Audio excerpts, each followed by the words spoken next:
Hello everyone, स्वागत है आप सभी का एक बार फिर से हमारे यूट्यूब चैनल कुसुम नेट क्लासेस में। दोस्तों, आज के वीडियो में बात करेंगे हम लोग आईसीटी के बारे में, जो यूजीसी नेट पेपर 1 का एक हिस्सा है। और उससे मैं आपके लिए 20 चुनिंदा सवालों को लेकर के आया हूं, जो अक्सर यूजीसी नेट अपने एग्ज़ाम में पूछती है।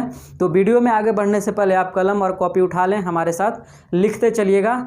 आइए फिर हम लोग बारी बारी से सवालों पर चर्चा करते हैं।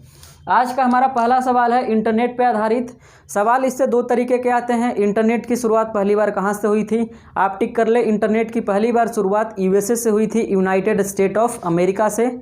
और उसके किस डिपार्टमेंट ने किया था, तो आप ध्यान रखिएगा कि यूएसए का मिलिट्री डिपार्टमेंट ने अपने मिलिट्री पर्पस से इंटरनेट की शुरुआत की थी। और उस दौर में उसे इंटरनेट नहीं बल्कि अप्रानेट कहा जाता था। अप्रानेट, APRANET, अप्रानेट कहा जाता था।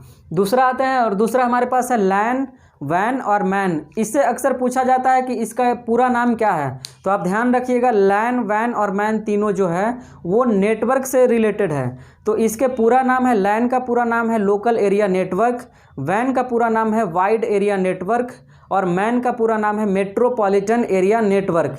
तीनों का अलग अलग इस्तेमाल किया जाता है। जैसे लोकल एरिया में लोकल एरिया नेटवर्क का इस्तेमाल किया जाता है, मेट्रोपॉलिटन एरिया में मैन का इस्तेमाल किया जाता है, और जो बड़ा सा एरिया होता है उसमें इस्तेमाल किया जाता है वैन को। तो आपसे सवाल इस तरीके से आते हैं कि मेट्रोपॉलिटन सिटीज़ में कौन से नेटवर्क का इस्तेमाल किया जाता है। 4 ऑप्शन दिए रहेंगे, तो आप टिक कर लेंगे मैन। उसी तरीके से स्थानीय गांव में स्थानीय स्तर पे जो इस्तेमाल किया जाता है नेटवर्क, उसमें कौन सा नेटवर्क का प्रयोग किया जाता है, लैन, वैन, मैन।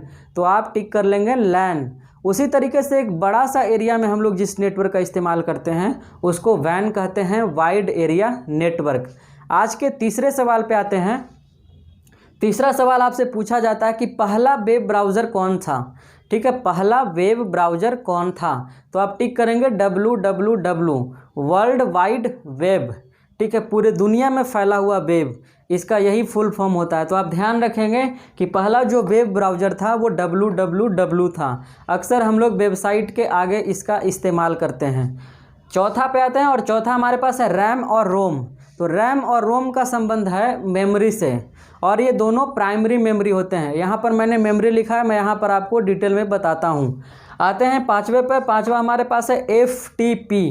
आपसे पूछा जाता है FTP स्टैंड्स फॉर, मतलब आपसे पूछा जाता है इसका पूरा नाम क्या होता है। तो आप इसको कह सकते हैं फाइल ट्रांसफ़र प्रोटोकॉल। इंटरनेट में कई तरीके के प्रोटोकॉल होते हैं, उसी तरीके से फाइल को ट्रांसफ़र करने के लिए जिस प्रोटोकॉल का इस्तेमाल किया जाता है उसको FTP कहते हैं, फाइल ट्रांसफ़र प्रोटोकॉल। और आज का छठा जो यूजीसी नेट का फेवरेट है, अक्सर पूछा जाता है MOOC, मुक का फुल फॉर्म क्या है। तो मुक का जो फुल फॉर्म है वो massive open online courses, massive open online courses. Direct आपसे इसमें कुछ भी नहीं पूछता, आपसे डायरेक्ट इसका पूरा नाम पूछता है। तो आप इसको समझ लेते हैं तो ठीक है, नहीं तो याद कर लीजिएगा। आगे आते हैं, और अगला है इंस्टेंट मैसेजिंग ऐप। पूछा जाता है कि निम्न में से कौन सा जो ऐप है वो इंस्टेंट मैसेजिंग है, जिस पे आप तुरंत चैट कर सकते हैं, जिस पे आप तुरंत बात कर सकते हैं, जिस पे आप तुरंत फीडबैक दे सकते हैं, संवाद स्थापित कर सकते हैं। तो उसमें आता है 3 है। एक है व्हाट्सएप, जो इंस्टेंट मैसेजिंग ऐप है, आप इस्तेमाल करते होंगे। उसी तरीके से गूगल टॉक भी है, उसी तरीके से वाइबर भी है। ठीक है, तो ये तीनों जो है इंस्टेंट मैसेजिंग ऐप है। तो आप इसको ध्यान में रखिएगा, याद कर लीजिएगा। और आज का अगला जो है 8वां नंबर, वह है NMEICT। आपसे पूछा जाता है NMEICT स्टैंड्स फॉर, इसका पूरा नाम क्या है। तो इसका पूरा नाम जो है national mission on education. NME का जो फुल फॉर्म है वो नेशनल मिशन ऑन एजुकेशन, और ICT आप जान रहे हैं, इंफॉर्मेशन एंड कम्युनिकेशन टेक्नोलॉजी। तो इसका पूरा नाम होगा national mission on education through ICT, through information and communication technology. और आज का 9वां जो हमारे पास है वह है 1 बाइट इक्वल टू 8 बिट्स। ये ध्यान रखिएगा कि आप जब कंप्यूटर का इस्तेमाल करते हैं तो उसमें जो आंकड़ों का गणना होता है वो बीट बाइट वगैरह में होता है। तो इसमें हमको क्या याद रखना है, सवाल अक्सर पूछा जाता है कि 1 बाइट में कितना बिट होता है। तो 8 बिट्स इक्वल टू 1 बाइट। यहाँ पर मैं डिटेल में बताऊँगा बिट और बाइट। और फिर गीगाबाइट मेगाबाइट। यहाँ पे ध्यान रखें कि 1 बाइट इक्वल टू 8 बिट्स, ठीक है। और अगला है CPU। CPU से 2-3 तरीके से सवाल आते हैं। आपसे पूछा जाता है कि आप बताओ ब्रेन ऑफ कंप्यूटर क्या होता है, तो ब्रेन ऑफ कंप्यूटर होता है CPU। दूसरा सवाल ये आ जाता है कि CPU का फिर किसके लिए स्टैंड, मतलब आ जाता है CPU स्टैंड्स फॉर, उसका पूरा नाम क्या होता है, तो आप उसको बोलते हैं सेंट्रल प्रोसेसिंग यूनिट। इस तरीके से भी आता है कंप्यूटर के मस्तिष्क किसे कहते हैं, CPU को कहते हैं, सेंट्रल प्रोसेसिंग यूनिट को, यदि आप हिंदी में पढ़ रहे हैं तो। और अगला है WWW का फुल फॉर्म क्या होता है, तो मैंने बताया वर्ल्ड वाइड वेब। और जो WWW है उसका इस्तेमाल पहली बार किसने किया था, इस तरीके के भी सवाल पूछे गए हैं। तो यदि आपसे यह आ जाए कि WWW जो हम लोग इस्तेमाल करते हैं उसका पहली बार प्रयोग किसने किया था, तो एक बिल रोजर्स नाम का व्यक्ति था, बिल रोजर्स। तो बिल रोजर्स ने पहली बार WWW शब्द का इस्तेमाल किया था। और अगले पे आते हैं, और अगला सवाल है हमारा इंटरनेट। तो कहता है कि इंटरनेट जब पहली बार शुरू हो रहा था तो किस नाम से उसको जाना जाता था, तो मैंने यहीं पे बताया था कि अपरा नेट के नाम से उसको जाना जाता था, जिसकी शुरुआत USA में उसके मिलिट्री डिपार्टमेंट के द्वारा की गई थी। ये भी क्लियर। और आगे आते हैं 13वां नंबर, और 13 में कहता है URL जो है वो किसके लिए, URL स्टैंड्स फॉर, तो इसका भी फुल फॉर्म पूछा जाता है। तो आप इसमें ही बता सकते हैं कि URL का जो फुल फॉर्म होता है वो होता है यूनिफॉर्म रिसोर्स लोकेटर। आप देखोगे मोबाइल या कंप्यूटर इस्तेमाल करते होगे तो उसमें URL होता है, तो उसका फुल फॉर्म यही होता है यूनिफॉर्म रिसोर्स लोकेटर। आगे आते हैं HTML, और HTML का जो फुल फॉर्म होता है इससे भी पूछा जाता है और ये पूछा गया है। तो HTML का भी जो फुल फॉर्म होता है वो होता है hyper text markup language. HTML एक तरीके का लैंग्वेज है, HTML एक तरीके का लैंग्वेज है जिसका पूरा नाम होता है हाइपर टेक्स्ट मार्कअप लैंग्वेज। और अगला सवाल हमारे पास है ISP का जो फुल फॉर्म क्या होता है। आप देखोगे कि सर्विस जो प्रोवाइडर होते हैं वो कई तरीके के होते हैं, MSP, ISP। तो यहाँ पर जो है वो ISP है। ISP का अर्थ होता है इंटरनेट सर्विस प्रोवाइडर, जो आपको इंटरनेट प्रोवाइड करता है, सर्विस प्रोवाइडर है, और किसका, इंटरनेट का, तो ये ISP। और आगे आते हैं ICT। तो ये मैंने बताया था कि ICT का फुल फॉर्म जो मैं चैप्टर ही पढ़ रहा हूँ, इंफॉर्मेशन एंड कम्युनिकेशन टेक्नोलॉजी। उसके बाद आते हैं 17वां नंबर आज का है, और ये 17 नंबर में पूछा गया कि ईमेल कब स्टार्ट किया गया, ये सवाल पूछे गए हैं। तो ईमेल जो स्टार्ट किया गया था पहली बार 1972 में किया गया था। कब किया गया था, 1972 में। आपसे इस तरीके के सवाल पूछे जाते हैं कि 1972 में किस चीज़ की शुरुआत की गई थी, तब ईमेल, व्हाट्सएप, इस तरीके से 4 ऑप्शन रहे, तो आप ऐसे भी टिक कर सकते हैं। आपसे डायरेक्ट पूछा जाए कि ईमेल की शुरुआत कब की गई थी, तो आप इसमें भी टिक कर सकते हैं कि 1972 में की गई थी। ठीक है, तो ये मेरे ख्याल से अभी क्लियर हो गया होगा। और आज का आते हैं 18वां नंबर जो सवाल है वो है कि नेटवर्क टोपोलॉजी जो होते हैं, आपसे पूछा जाता है कि नेटवर्क टोपोलॉजी कितने प्रकार के होते हैं, तो आप टिक करेंगे नेटवर्क टोपोलॉजी 4 प्रकार के होते हैं। कौन कौन होते हैं, स्टार टोपोलॉजी, बस topology, ring topology, tree topology.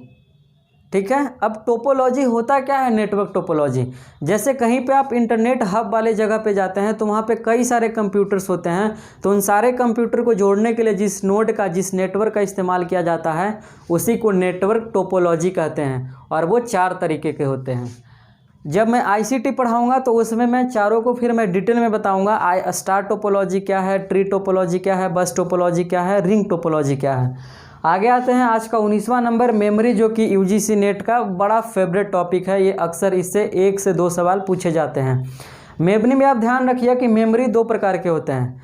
अब 2 प्रकार के कौन कौन मेमोरी होते हैं, पहला प्राइमरी मेमोरी और दूसरा सेकेंडरी मेमोरी। आपसे ऐसे सवाल आ जाते हैं कि प्राइमरी मेमोरी को और किस नाम से जाना जाता है, तो प्राइमरी मेमोरी को ही मेन मेमोरी बोलते हैं, और सेकेंडरी मेमोरी को ऑक्सिलरी मेमोरी बोलते हैं। आप अंग्रेजी में पढ़े होंगे मेन वर्ब और ऑक्सिलरी वर्ब, तो उसको यदि आप ध्यान में है तो आपको ये भी ध्यान में होगा। तो प्राइमरी वर्ब भी वहाँ पे मेन वर्ब होता है, उसी तरीके से सेकेंडरी वर्ब भी ऑक्सिलरी वर्ब होता है। तो वो सेम कॉन्सेप्ट यहाँ पर मेमोरी के में भी इस्तेमाल किया जाएगा, ये ध्यान रखिएगा। अब आते हैं प्राइमरी मेमोरी कितने प्रकार के होते हैं और सेकेंडरी मेमोरी में कौन कौन सी चीज़ें आती हैं। प्राइमरी मेमोरी जो होते हैं वो 3 प्रकार के होते हैं। प्राइमरी मेमोरी 3 प्रकार के होते हैं, कौन कौन, एक तो वोलाटाइल, दूसरा नॉन वोलाटाइल और तीसरा कैश। आप देखोगे आपके फ़ोन में कैश मेमोरी होगा, ठीक है। वोलाटाइल मेमोरी भी होता है और नॉन वोलाटाइल भी होता है। आपके फ़ोन में रैम रोम वगैरह होता है, ये चीज़ आपको पता होगा। तो आप ध्यान रखो कि आपसे यह सवाल आ जाता है कि रैम जो है वो किस प्रकार का मेमोरी है, प्राइमरी है सेकेंडरी है, तो आप टिक कर लोगे प्राइमरी है। लेकिन कन्फ्यूजन कहाँ पे डालता है, रोम किस प्रकार का मेमोरी है। यदि दे दिया कि रैम एक प्रकार का प्राइमरी मेमोरी है, कथन सही या गलत, दो तरीके का कथन है। तो पहला कथन है रैम एक प्राइमरी मेमोरी है, दूसरा कथन है रोम एक प्राइमरी मेमोरी है। तो लड़के कंफ्यूज हो जाते हैं, उनको लगता है कि रैम केवल प्राइमरी मेमोरी है। नहीं, आप ध्यान रखिए कि रैम और रोम दोनों प्राइमरी मेमोरी के अंतर्गत आते हैं। लेकिन अंतर कहाँ पर है, अंतर यहाँ पर है कि रैम जो है वोलाटाइल मेमोरी होता है, वो अस्थायी होता है, और जो रोम जो होता है वो नॉन वोलाटाइल होता है, वो अस्थाई होता है। जैसे आप फ़ोन बंद कर देते हो, कंप्यूटर बंद कर देते हो, तब भी रोम अपना काम कर रहा होता है। लेकिन जब आप मोबाइल बंद कर देते हो और कंप्यूटर बंद कर देते हो तो आपका रैम भी बंद हो जाता है, रैम भी यूज होना बंद हो जाता है। तो आप ध्यान रखो कि प्राइमरी मेमोरी 3 प्रकार के हैं। कौन कौन, volatile, non volatile, cache memory. Volatile में कौन है, रैम। रैम का फुल फॉर्म पूछा जाएगा आपसे तो बोलेंगे रैंडम एक्सेस मेमोरी, पूछा जाता है रैंडम एक्सेस मेमोरी रैम का फुल फॉर्म। और यदि रोम का पूछा जाए तो आप कह सकते हो read only memory, read only memory. ठीक है, मेरे ख्याल से ये तीनों भी आपको क्लियर हो गया होगा। और आते हैं सेकेंडरी मेमोरी पे। तो पहला सवाल, सेकेंडरी मेमोरी का और किस नाम से जाना जाता है, तो ऑक्सिलरी मेमोरी के नाम से जाना जाता है। अब इसमें कौन कौन से मेमोरी आते हैं, जैसे हार्ड डिस्क है, फ्लॉपी डिस्क है, जैसे डीवीडी है, पेन ड्राइव है, सीडी है। आप बाहर से आप जो कुछ भी लगाते हो अपने फ़ोन में, कंप्यूटर में, वो सारे मेमोरी सेकेंडरी मेमोरी के अंतर्गत आते हैं। आप ज़्यादा रट्टा मारने की ज़रूरत नहीं, आप इतना ध्यान रखें कि जो इनबिल्ट है वो प्राइमरी मेमोरी के अंतर्गत आएगा, और जो बाहर से हम लोग इस्तेमाल करते हैं कंप्यूटर फ़ोन में, वो सारे के सारे सेकेंडरी मेमोरी के अंतर्गत आते हैं। ठीक है, जिसमें कौन कौन हो सकता है, हार्ड डिस्क हो सकता है, कॉम्पैक्ट डिस्क हो सकता है, आपका पेन ड्राइव हो सकता है, डीवीडी हो सकता है, ये सारी चीज़ें उसके अंतर्गत आती है। अब आते हैं अगला और आज का लास्ट आपसे ये पूछा जाता है, ये अक्सर पूछा जाता है, इसलिए आप इसको ध्यान से समझिएगा।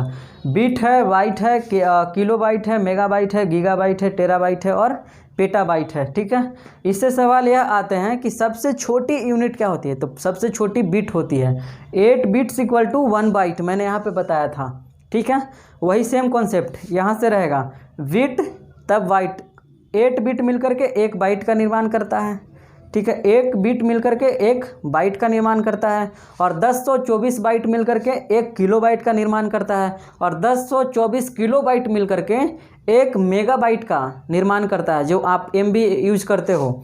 और उसी तरीके से 1024 मेगाबाइट मिलकर के 1 गीगाबाइट का निर्माण करता है। उसी तरीके से 1024 गीगाबाइट मिलकर 1 टेराबाइट का निर्माण करता है, और 1024 टेराबाइट मिलकर 1 पेटाबाइट का निर्माण करता है। तो ये दरअसल इस तरीके से इसमें कंप्यूटिंग किया जाता है। तो आप ध्यान रखिएगा, आपसे यह पूछा जा सकता है कि सबसे छोटी यूनिट, तो बिट सबसे बड़ी, तो पेटा। कभी कभी पेटा नहीं रहता है, वो टेरा तक ही लिमिट कर देते हैं। तो आप जब पेटा नहीं रहे तो टेरा टिक कर लें, पेटा रहे और टेरा रहे दोनों तो आप टिक करेंगे पेटा को। ठीक है, अब एक सवाल एक और आ जाते हैं कि आपसे कभी कभी इतना इजी कर देता है, सवाल को पूछ देता है केबी का फुल फॉर्म क्या है, तो किलो बाइट, MB का क्या है तो मेगाबाइट, GB का क्या है तो गीगाबाइट, TB का क्या है तो टेराबाइट, PB का क्या है तो पेटाबाइट।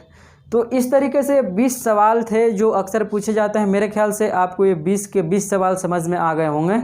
और यदि आपको नहीं समझ में आया है तो आप वीडियो में फिर से वापस लौटिएगा, पॉज कर करके देखिएगा, फिर से समझने की कोशिश कीजिएगा, निश्चित रूप से आपको समझ में आ जाएगा। तो आज का वीडियो हम लोग यहीं पे एंड करते हैं, फिर हम लोग अगले वीडियो में मिलेंगे, और उसमें मैं फिर आपके लिए 20 चुनिंदा सवालों को लेकर आऊँगा, जो या तो इसी से होगा या फिर कुछ दूसरे टॉपिक से होगा। तो आप ध्यान रखिएगा, तब तक के लिए एग्ज़ाम का तैयारी कीजिए। Bye bye, take care.